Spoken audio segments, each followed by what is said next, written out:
Guys, mag-update tayo sa ating sitaw. But before that, may nakita na akong bulaklak sa ating okra.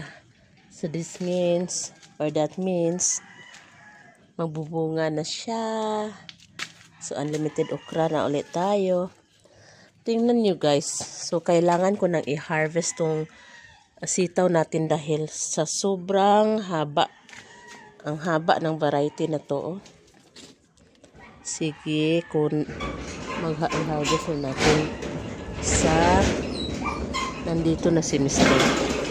Dumi ng kuko ko dahil ako ng lupa.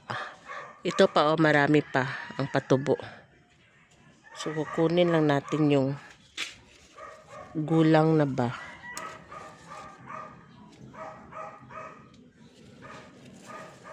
Ito baka bukas na lang to, no? Bukas na lang yan.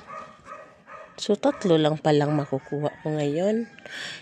Habang dito guys, yung bunga niya ay may mga amigas ay. Naaway ko talaga. Ang sakit pa naman masakit pangagat. Ayan.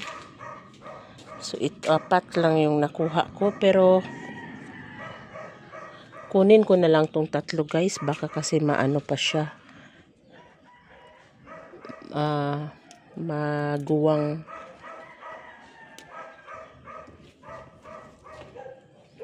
Marami pa sa ibabaw.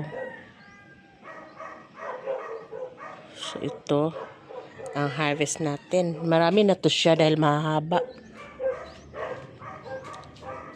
So, ito ang ating grapes. Walang pinagbago talaga. Ganyan pa rin, kaliit. Nalaba ako ng traktor.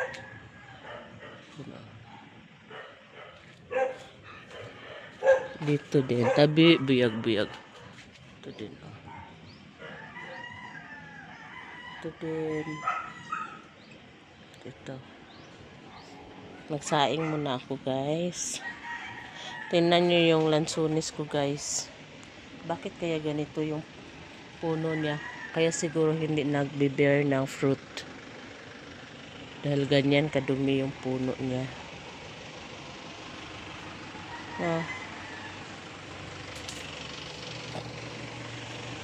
Saka yung bayabas natin guys, ang dami na ng bunga. Ganyan malalaki yan.